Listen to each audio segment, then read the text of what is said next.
Welcome to Hornbill TV's Primetime with Ngullie, ladies and gentlemen. We already know what you have been thinking and what has been occupying your mind since March 2. What we can tell you for now is this. According to sources in the government, the new government of Nagaland will be sworn in on March 7th. The statement was reported to have been made by former Chief Minister T.R. Ziliang himself. For now, I think the report is reliable, and because that is the same report that we have been having among the media people, so I think it is quite reliable. So yes, the biggest news so far is that should there be any more details in regard to the formation of the new government, we'll definitely update you about it.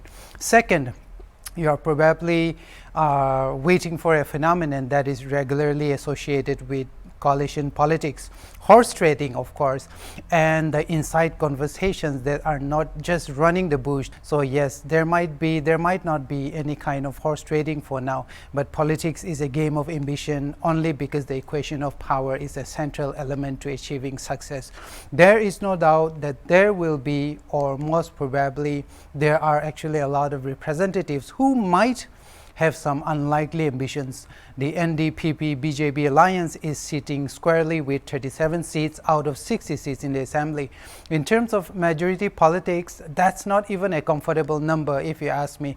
And I think if you read history of the Indian Parliament and Indian politics, you will know that coalition government is never a very comfortable type of a system.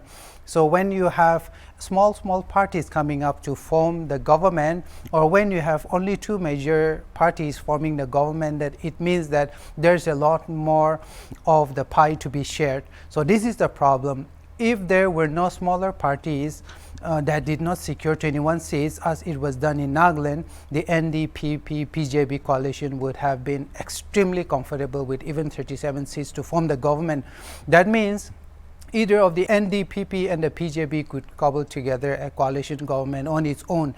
Simple. If the 21 small party representatives suddenly decide to, let's say, join the BJP, you have at least 33, and it is sure that there would be some representatives from the larger party that might want to join the BJP. So the dilemma here is not so much for the BJP, which is sitting comfortably either ways, whether it goes with the NDPP or starts an own coalition government with someone else, which is okay for the BJP right now, which has a lot to gain. But for the NDPP, which has so much to win, yet equally much to lose if the power runs into the bush.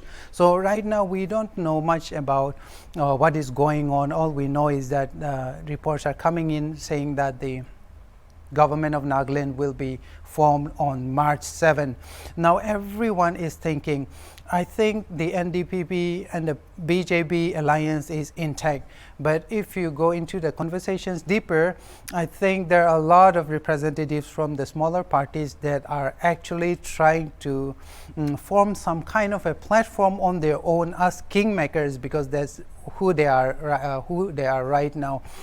Just 2 months ago, nobody cared about the JDU, nobody cared about the LJB or NCP too. And certainly nobody had heard about the Republican Party of India. You know, these are parties that are prominent in India, in mainland India, but not in Nagaland. So who would have thought that they would come up with this much of numbers? But now, suddenly out of nowhere, they're kingmakers. The worry for NDPP, let's say, is not because it has no majority of its own, not the largest majority with 25 for 60 seats.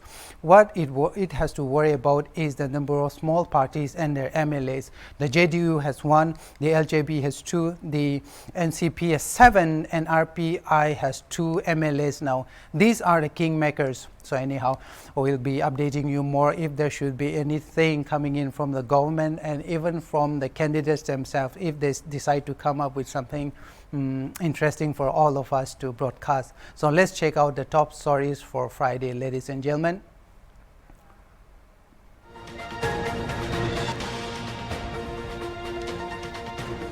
Large-scale cheating in examination is being reported in Tachar district of Assam as metric examinations start.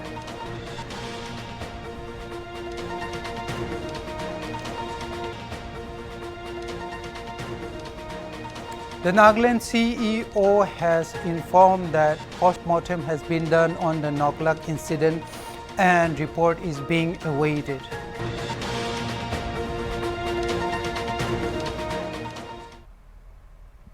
A new generation of legislators in Nagaland to lead the government of Nagaland and decide the state's developmental agenda is here. A new generation of representatives, each of them from various backgrounds and each with a developmental and welfare agenda, will be deciding whether or not the aspirations of the citizenry of Nagaland would be fulfilled.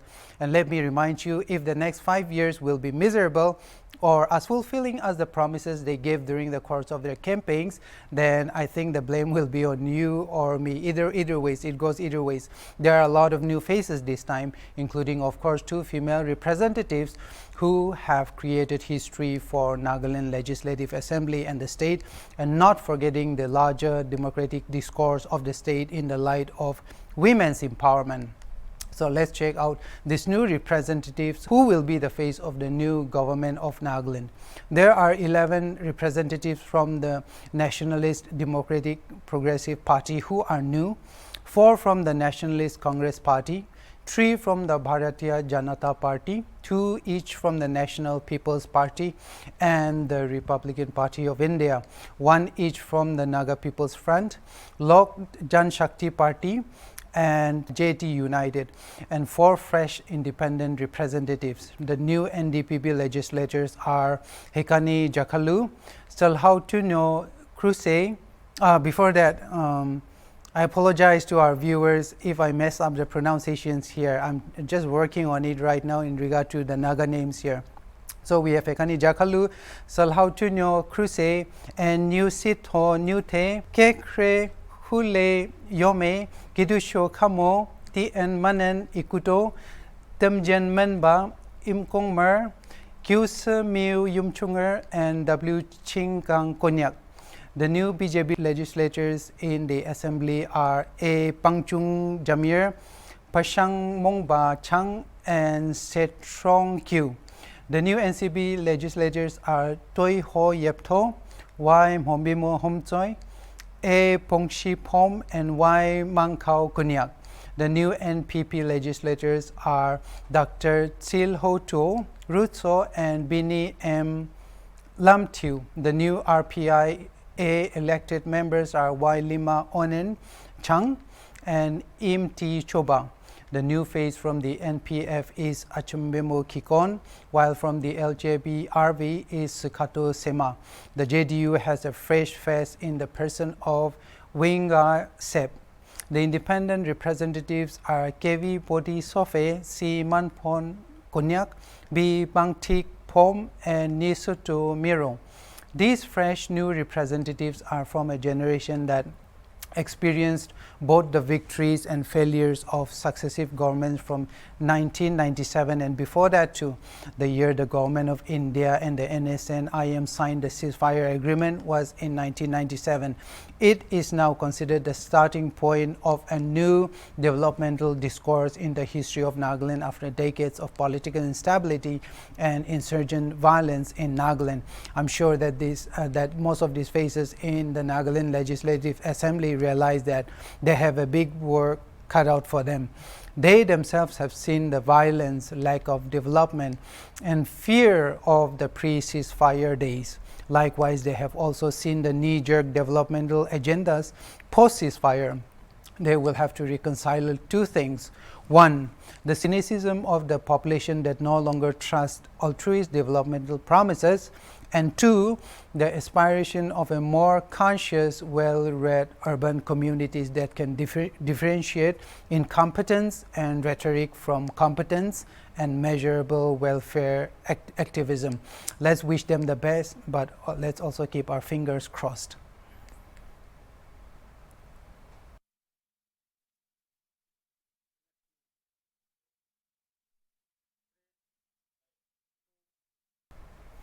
More women voted in the 14 Nagaland Legislative Assembly elections than men this time, as Nagaland elected its first 2 women to the 14 Nagaland Legislative Assembly. A greater number of women than men exercised their franchise during the election. Nagaland's Chief Electoral Officer V. Shashank Shekhar addressed a press conference on Thursday. He said that the final election voting percentage in Nagaland stands at 86.72%. Male voters accounted for 85.6%, while women were at 87.85%. The CEO informed that the entire counting process across the state went smoothly, except for a minor incident at 6 where the police had to resort to tear gas shelling to disperse a mob that had gathered to demand recount, which they claim was not in accordance with the directives of the Election Commission of India. The Inspector General of Police Range and State Police Nodal Officer for Election, Lima Sanab Jamir, said in this regard that there was no injury and there were no casualties reported from that incident, and that the situation was brought under control.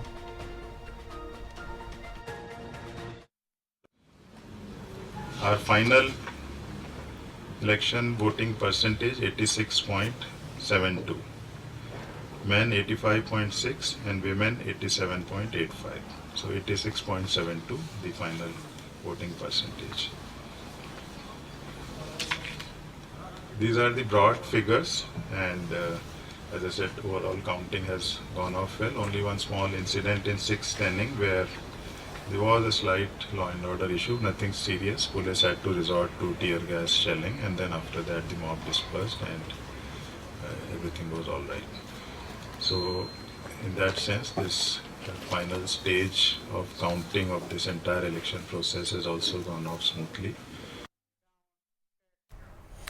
Authorities in Nagaland are waiting for the post-mortem report pertinent to the person who was reportedly shot dead when police personnel opened fire during an election-related protest in Noklak on February 28. One person in Noklak was killed when the police reportedly opened fire to disperse a crowd in the constituency in the district. Available information says that the incident happened near the Noklak local ground at the Deputy Commissioner's premises gates, where a section of political supporters were gathered demanding a repoll for the 56th Noklak Assembly constituency. Reports said members of the PJB unit of the 56th Noklak Assembly constituency were demanding repolling on February 28 at about 12 to 1 midnight near the Noklak local ground. The protest is said to have turned violent thereafter. This led to the police to open fire to disperse the crowd, the report said. During the melee, the person identified as Wan Tongpa was hit and later died. The deceased is said to be about 30 to 34 years of age. Later reports say the protesters had refused to bury the body of the deceased until action was taken and justice was served. Giving updates about the incident in Noklak on Thursday, Nagaland's Chief Electoral Officer V. Shashank Shekhar said post-mortem has been done and report in this regard is being awaited. The Inspector General of Police Range and State Police Nodal Officer for the elections, Lima Sanab Jamir, said that examination into the incident was done on the morning of March 2nd. It is informed that the report will likely take a day or two. So initially, briefly speaking, in the morning also we discussed, and then it was checked with the police there in Noklak. Yes, post-mortem was done there, and then the report, the findings will take maybe a couple of days for us to know the findings formally. But our police nodal is here. If you would like. What sir has said is right, that it will take, the PM examination was done this morning at Noklak itself. The dead body was handed over to the family members, and the mortal remains have been buried. The last, the rituals have been done. The dead body is already buried. Now, as far as the PM examination is concerned, we are still awaiting the report. It may take maybe a day or two. The details of the cases are not with me right now, but 5 criminal cases have been registered. And this was not today. This happened mostly it was day before when the incident flared up, right after the next day of having conducted the polling. So that was on 28 that a lot of violence actually erupted in Kifre headquarters, basically some of the political parties wanted repoll. They wanted to, I think, have repoll because they had their own grievances, subsequently leading to attacks of the other candidates, so on and so forth. So initially the situation was quite tense, but immediate reinforcement of IRB as well as well as of the existing CIPF forces had to respond, and then some firing were done, and lathi charge was also carried out, and we have not actually estimated the loss of properties as of now, but that will be done in the due course of investigation. But today Kefri was very peaceful, and it continues to be peaceful, and the district police is also maintaining a very strict vigil. Large-scale cheating in examination is being reported in Chatra district of Assam as metric examinations start in the state. Have you ever cheated in examinations? If you have, you can leave a comment below if you are watching us online. There won't be any prizes for you, but you will become an Ultra Pro Max legend in cheating if you did. Admitted that all of us have at least at one point of time or the other have thought about the prospect of cheating in examination because somehow it seems to offer a wonderful escape from the whole idea of hard work. So cheating in examinations come in many forms, styles, and deliveries. I recall that during my class 10 examination, there was this guy who had his entire hand covered in math, another student who had tiny cheats wedged in every fold and crease of his uniform. But there was nothing compared to this gorgeous girl who was sitting just several rows in front of me. Examiners found from under her shirt a book, literally. But our story is light. The story of cheating in Assam is Pro Max. The matriculation exams in Assam commence on March 3rd, Friday. Examinations are a time when the best are taken in. This determines the academic future of thousands of students. Sadly, there were reportedly some who decided to not only climb the mountain but also literally scale the walls to help their wards cheat. There are reports of large-scale cheating in the district during the examinations. Families and relatives of students were seen climbing over walls of the Ganiram Higher Secondary School in Chatra district, allegedly sneaking in notes and answer to the students taking the paper. A report said that the police on duty at the examination center failed to check the illegal practice. However, with a video of the alleged activity going viral, the matter has been brought to the notice of the Education Minister of Assam. No arrest has been made so far. You can check out these visuals.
Cheating in examination is a crime in India.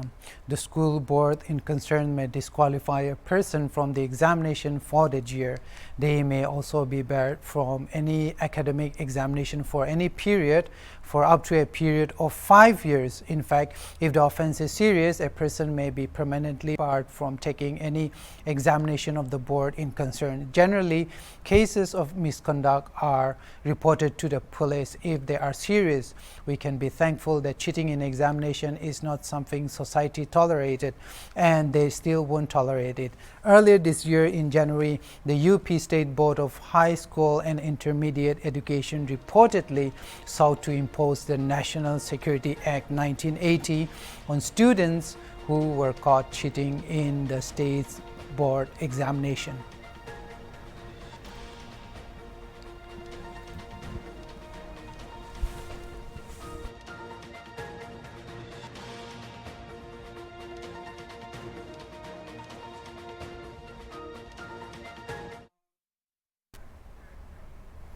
Those were the top stories of the day, ladies and gentlemen. Right now, I think the state is in a state of suspense about the new government that will be sworn in. Like I said before, we have reports that the new government might be sworn in on March 7. Right now, the only source that we have is someone who is attributing the statement to the former Chief Minister of Nagaland, T.R. Liang. But we are very sure that more updates will be received in this regard. And when it comes, Hornbill TV will be there to give you the full details. Thank you so much for watching Hornbill TV. I'll see you next time. See you.